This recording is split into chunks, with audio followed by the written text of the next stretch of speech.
বাংলাদেশ দাঁড়িয়ে এক সন্ধিক্ষণে নতুন প্রত্যাশায় দরজায় কড়া নাড়ছে ত্রয়োদশ জাতীয় সংসদ নির্বাচন। বদলের হাওয়া নিয়ে আসছেন লাখো তরুণ। প্রথমবারের মতো যারা পা রাখছেন ভোটের ময়দানে তারা শুধু ভোটারই নন, হতে পারেন গেম চেঞ্জারও।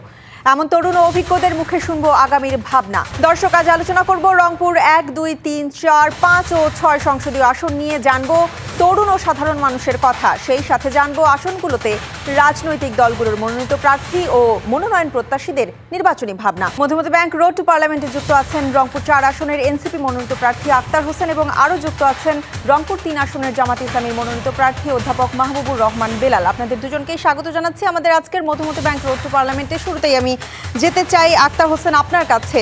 আপনি আসলে রংপুর 4 আসনের প্রার্থী, কাউনিয়া, পীরগাছা এবং কল্যাণী ইউনিয়ন নিয়ে রংপুর 4 আসন, এবং এখানে আসলে ভোটার সংখ্যা 5,09,905 জন। আপনার কাছে জানতে চাই যে রংপুর 4 আসনে আপনি শাপলাকলির প্রতীক নিয়ে লড়বেন, সেখানে আসলে আপনাদের প্রস্তুতি কেমন, নির্বাচনী প্রচারণা কেমন চলছে?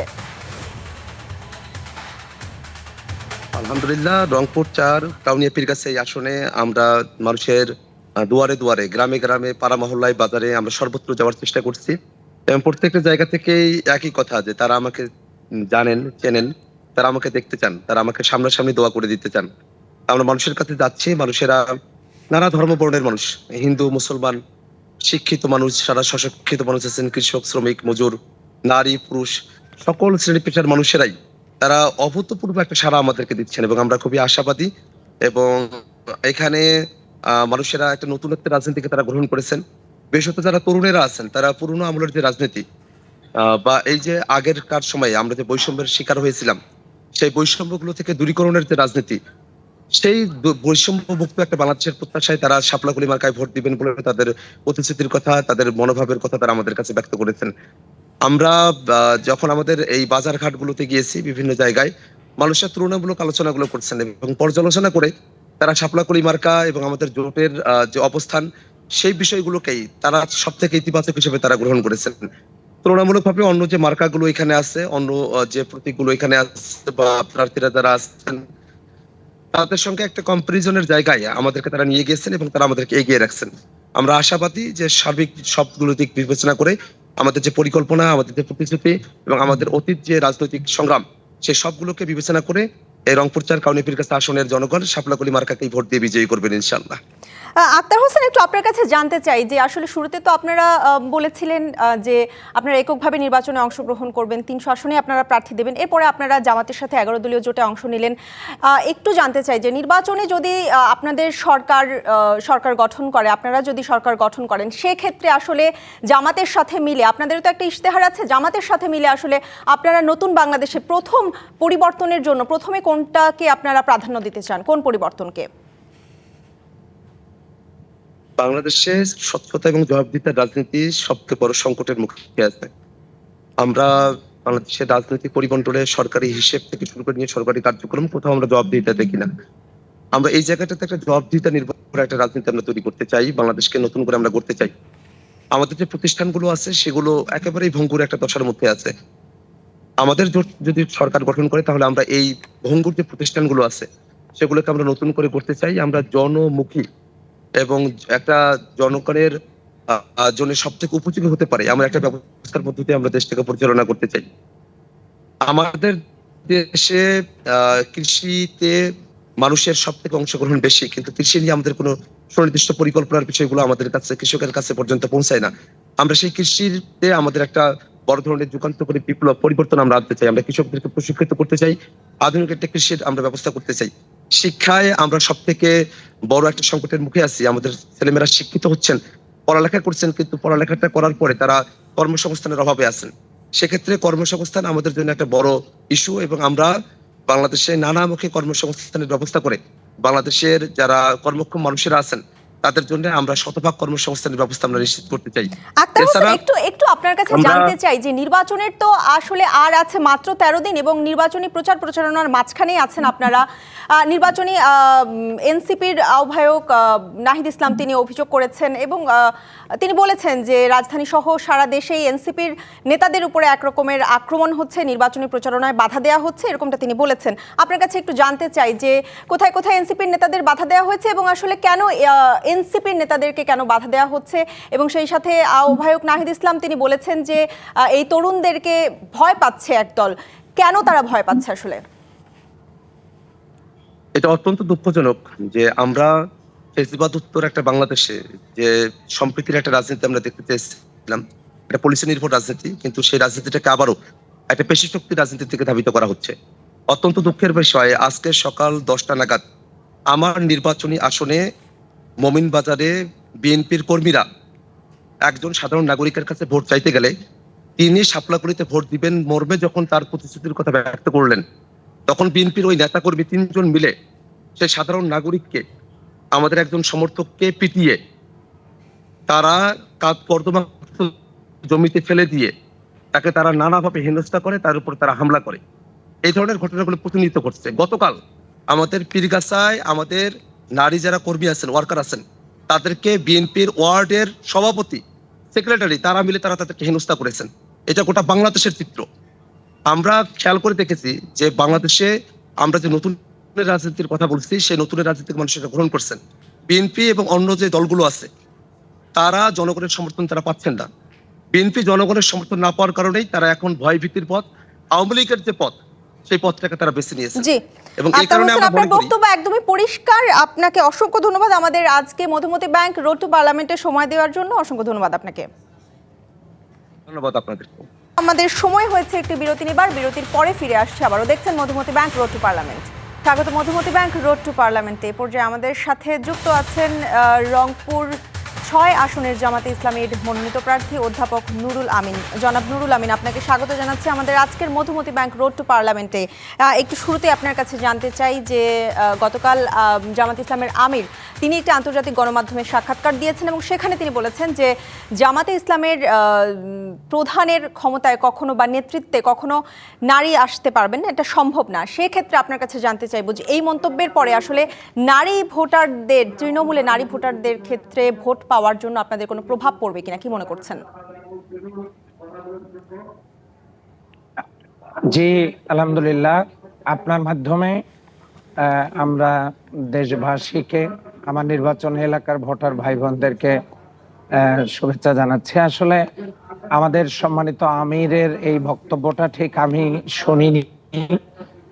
যদি তিনি এমন কথা বলে থাকেন যে আসলে নেতৃত্বের জায়গায় নারীরা, আসলে নারীদের প্রত্যেকটা সেক্টরে যদি নেতৃত্বের হক পুরুষদেরকে দিয়ে আদায় হয়ে যায়, তাহলে নারীদেরকে নেতৃত্বের বিষয়টা সেক্ষেত্রে বিশ্লেষণযোগ্য।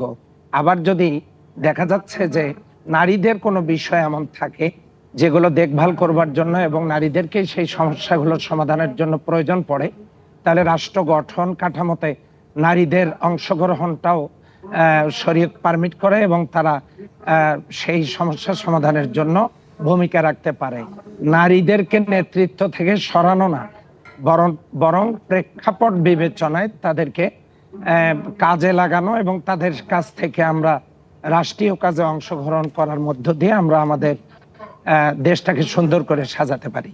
জি জনাব, আমি আপনার কাছে আবারও ফিরবো। এই পর্যায়ে আমাদের সাথে যুক্ত আছেন রংপুর 4 আসনের বিএনপি মনোনীত প্রার্থী এমদাদুল হক ভরসা। আপনাকে স্বাগত জানাচ্ছি আমাদের মধুমতি ব্যাংক রোড টু পার্লামেন্টে। একটু আপনার কাছে জানতে চাই যে ত্রয়োদশ জাতীয় সংসদ নির্বাচনের তো আর মাত্র 13 দিন বাকি আছে, এই এবং প্রচারণার মাঝখানে আছেন আপনারা। আগামীকাল বিএনপি চেয়ারম্যান জনাব তারেক রহমান তিনি রংপুরে যাবেন, সেখানে আসলে আপনাদের সব মিলিয়ে প্রস্তুতি কেমন? আসসালামু আলাইকুম। আসলে আপনারা জানেন দীর্ঘ 20 বছর পর আমাদের পার্টির চেয়ারম্যান জনাব তারেক রহমান সাহেব রংপুরে আসছেন। রংপুরে আগমন উপলক্ষে আমরা সম্পূর্ণ প্রস্তুত। তারেক রহমান আসছে, আমাদের বৃহত্তর রংপুর আসছে। আপনারা জানেন আগামী জাতীয় সংসদ নির্বাচন 12 ফেব্রুয়ারি।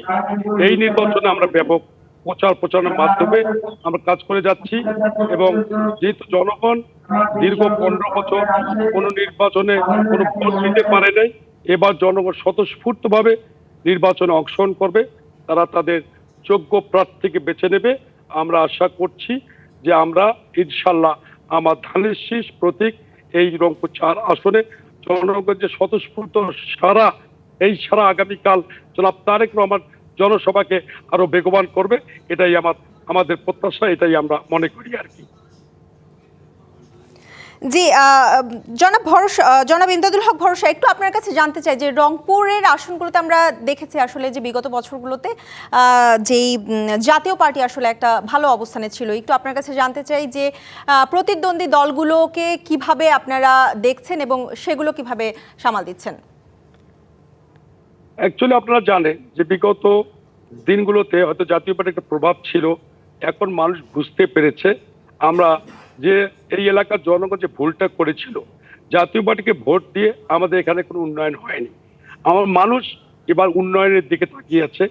ইনশাল্লাহ আগামীতে যদি নির্বাচন হয় আমাদের বৃহত্তর রংপুরে এবার বিএনপির ধানের শীষ মার্কা প্রতীক ইনশাল্লাহ আসনগুলো পাবে। আমরা যদি আসনগুলো ইনশাল্লাহ তো পাবোই, আমরা পেলে ইনশাল্লাহ আমরা গ্রামীণ অবকাঠামো উন্নয়ন থেকে আমরা ফোকাস করব। আমরা শিক্ষিত বেকার ছেলে মেয়েদের কিভাবে কর্মসংস্থান সৃষ্টি করা যায় এই ব্যাপারে আমরা পদক্ষেপ নেব এবং আমাদের যে গ্রামীণ চিকিৎসা ব্যবস্থা কিভাবে উন্নত করা যায়। ইমদাদুল হক ভরসা, একটু আপনার কাছে জানতে চাই যে বিএনপি চেয়ারম্যান তারেক রহমান তিনি একটি আন্তর্জাতিক গণমাধ্যমে গতকাল ইন্টারভিউ দিয়েছেন। সেই সাক্ষাৎকারে তিনি বলেছেন যে বাংলাদেশের 70% জনগণ বিএনপির উপরে ভরসা রাখবে এবং বিএনপির উপরে ভরসা রাখতে চায়। একটু আপনার কাছে জানতে চাইবো যে রংপুরের যে বিএনপির আসনগুলো আছে সেগুলোতে আসলে বিএনপির বিজয়ী হওয়ার কতটুকু আশা আপনি দেখছেন? জনাব তারেক রহমান সত্যিই বলেছেন যে 70% জনগণ এখন বিএনপির আস্থাশীল। আমরাও আশা করছি, আমরা এই এলাকায় বিশেষ করে আমার আসন রংপুর 4, আমি মানুষের সঙ্গে যেভাবে মিশতেছি, মানুষের কথা বলতেছি, মানুষ ইনশাল্লাহ এবার স্বতঃস্ফূর্তভাবে ভোট দিয়ে ইনশাল্লাহ এবার সংসদে পাঠাবে। এলাকার উন্নয়নের কাজে তারা এবার অংশগ্রহণ করবে, এটাই আমাদের অ্যাকচুয়ালি প্রত্যাশা আর কি। গরিব দুঃখী মানুষের এটা অঞ্চল, আমরা চাই এখানকার জনগণ এবার একটা সঠিক সিদ্ধান্ত নিলে আমরা হয়তো ইনশাল্লাহ আগামীতে জাতীয় সংসদ নির্বাচনে বিএনপি সরকার গঠন করবে। এই সরকার ইনশাল্লাহ গঠন করলে আমরা এই এলাকার উন্নয়ন করব। আমরা বৈষম্য, যে এখানে একটা বৈষম্যের ব্যাপার ছিল, আমরা বৈষম্য দূর করব, দুর্নীতিমুক্ত আমরা সমাজ গড়ার চেষ্টা করব এবং ইনশাল্লাহ আগামীতে যাতে কোনো ধ্বংসাত্মক কাজ কেউ করতে না পারে এই ব্যাপারে আমরা সজাগ থাকবো।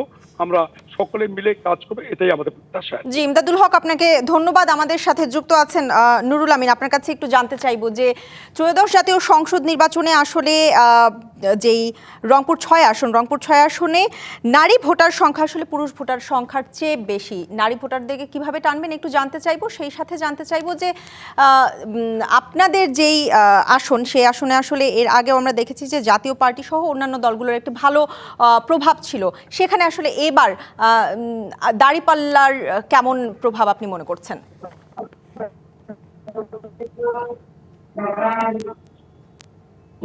জি, আপনাকে ধন্যবাদ। যে আমাদের রংপুর 6 পীরগঞ্জ আসন, এটি একটি গুরুত্বপূর্ণ আসন।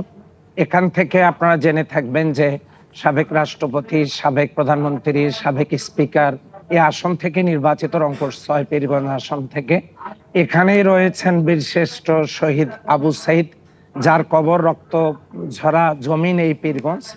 এ আসনে বাংলাদেশ জামায়াত ইসলামীর প্রতীক দাঁড়িপাল্লা, এই দাঁড়িপাল্লাকে বিজয়ী করবার জন্য জনগণের একটা উচ্ছলতা কাজ করছে এবং তারা প্রত্যাশা করছে আসন থেকে তারা বিপুল ভোটে দাঁড়িপাল্লাকে বিজয়ী করবেন। এখানে জাতীয় পার্টি অতীতে ছিল, এখন সেই দলের তেমন কোনো অস্তিত্ব পরিলক্ষিত হয় না। নির্বাচনী মাঠেও আমরা তাদেরকে তেমন লক্ষ্য করছি না। আশা করা হচ্ছে, আমরা তো আস্থা রাখতে চাই আল্লাহর প্রতি, আমরা বিশ্বাস করি আল্লাহ আমাদেরকে এই আসনে বিজয় করবেন। নারী, তরুণ, যুবকদের ভোট তারা এবারে দাঁড়িপাল্লাতেই দেবেন। এটার কারণ হলো এখানে বড় বড় রাষ্ট্রের গুরুত্বপূর্ণ ব্যক্তিরা নির্বাচিত হলেও এখানে অবকাঠামোগত, শিক্ষা, তারপরে হচ্ছে রাস্তাঘাট, ব্রিজ, কালভার্ট, এগুলো এবং আপনারা তেমন ভাবছেন যে এই নির্ণীত ধরনের হয়নি। উন্নয়নগুলো আপনারা প্রতিশ্রুতি দিচ্ছেন এবং সেজন্য আসলে ভোটাররা আপনাদেরকে ভোট দেবে। অসংখ্য ধন্যবাদ আপনাদের দুজনকে আমাদের আজকের মধুমতি ব্যাংক রোড টু পার্লামেন্টে সময় দেওয়ার জন্য। দেখছেন Madhumati bank road to parliament, নিচ্ছে আরো একটি বিরতির সঙ্গে থাকুন। স্বাগত, আবারও দেখছেন Madhumati bank road to parliament. এই পর্যায়ে আমাদের সাথে যুক্ত আছেন রংপুর ৩ আসনের ইসলামী আন্দোলন মনোনীত প্রার্থী আমিরুজ্জামান পিয়াল এবং আমাদের সাথে আরও যুক্ত আছেন রংপুর জেলার অতিরিক্ত পুলিশ সুপার মোহাম্মদ জয়নাল আবেদিন। আপনাদের দুজনকেই স্বাগত জানাচ্ছি আমাদের আজকের মধুমতি ব্যাংক রোড টু পার্লামেন্টে। শুরুতেই আমি একটু আমিরুজ্জামান পিয়াল আপনার কাছে আসতে চাই। ইসলামী আন্দোলন বাংলাদেশের সিনিয়র নায়েবে আমির তিনি বলেছেন যে একটি গণমাধ্যমে তিনি সাক্ষাৎকার দিয়েছেন এবং সেখানে তিনি বলেছেন যে এরকম পরিস্থিতি তৈরি করতে চাই যেন নারীদের কাজই করতে না হয়। একটু আপনার কাছে জানতে চাই যে এই ধরনের মন্তব্য, সেক্ষেত্রে ত্রয়োদশ জাতীয় সংসদ নির্বাচনে মোট ভোটারের আসলে অর্ধেকই নারী, সেক্ষেত্রে আপনাদের ভোট পাওয়ার ক্ষেত্রে নারী এই ভোটগুলো কোনো প্রভাব ফেলবে কিনা এ ধরনের মন্তব্যের জন্য? আসসালামু আলাইকুম রাহমাতুল্লাহ। আলহামদুলিল্লাহ, শুনতে পাচ্ছেন কি? জি, আপনাকে পরিষ্কার শুনতে পাচ্ছি। জি আলহামদুলিল্লাহ। প্রথমে ডিবিসি নিউজকে আন্তরিক অভিনন্দন জানাচ্ছি এবং যারা আমাকে দেখছেন প্রত্যেককে আমার ইসলামী আন্দোলন বাংলাদেশের পক্ষ থেকে শুভেচ্ছা জানাই। আপনার প্রশ্নটা ছিল যে আমাদের নায়েবে আমির বলেছেন যে নারীদেরকে যেন কাজ করতে না হয়। এটা তো নারীদের জন্য সুসংবাদ। আসলে নারীরা তো কাজ করবেন, তবে কাজ করতে গিয়ে নারীদের অনেক রকম সমস্যা সৃষ্টি হচ্ছে। তো নারীরা যখন কাজ করবেন তারা যেন নিরাপত্তার সাথে কাজ করতে পারেন। তাদেরকে যেন এমন একটি রাষ্ট্র আমরা গড়তে চাই যে রাষ্ট্রে নারীদের সার্বিক নিরাপত্তা থাকবে ইনশাআল্লাহ। যেমন রাসূলুল্লাহ সাল্লাল্লাহু আলাইহি ওয়াসাল্লাম বলছিলেন যে আমি এমন একটা রাষ্ট্র করব যেখানে রাতের আঁধারে একজন যৌবনপ্রাপ্তা নারী মদিনা থেকে মক্কা পর্যন্ত হেঁটে চলে যাবে, কিন্তু তার আল্লাহর ভয় ছাড়া আর অন্য কোনো ভয় থাকবে না। তাই ইনশাআল্লাহ আমরা যখন এরকম পরিবেশ আমরা তৈরি করতে চাই যে পরিবেশের মধ্যে নারীরা নির্বিঘ্নে তাদের কাজ করতে পারবেন, এবং বিশেষ করে নারীরা এই কর্মক্ষেত্রে তাদেরকে গলদঘর্ম হয়ে আবার সংসার চালাতে তাদের জন্য অনেক কষ্ট হয়।